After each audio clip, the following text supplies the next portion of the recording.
Humihiling ng temporary restraining order ang ilang grupo laban sa paglipat ng halos 70 bilyong pisong hindi na gamit na pondo ng PhilHealth pabalik sa gobyerno.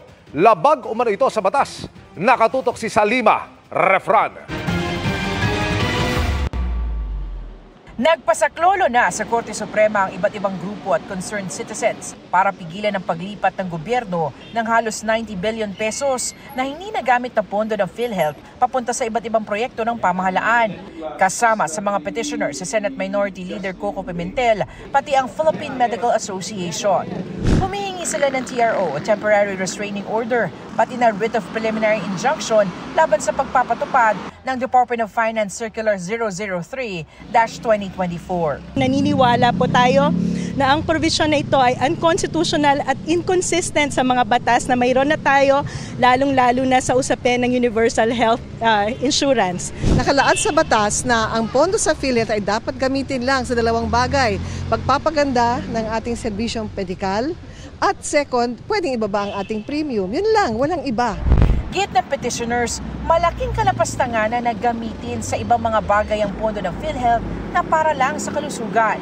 Kinukuha namin ang pahayag ng Department of Finance at PhilHealth, pero sa pagdinig ng Senado kamakailan, sinabi ni Finance Secretary Ralph Recto na sumang-ayon daw ang Governance Commission for GOCCs at Office of the Government Corporate Council na legal ito at hindi sakop ng bawal galawing pondo alinsunod sa Universal Healthcare Act. To fund the program appropriations, Congress determined that there is another way aside from new taxes as well as debts.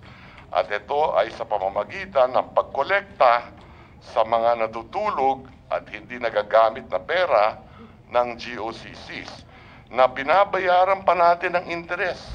Sinabi naman ng PhilHealth na legal ang paglipat nila ng halos 90 billion pesos sa national government at ang pondo hindi umano galing sa kontribusyon ng mga PhilHealth members kundi mula sa subsidy ng gobyerno.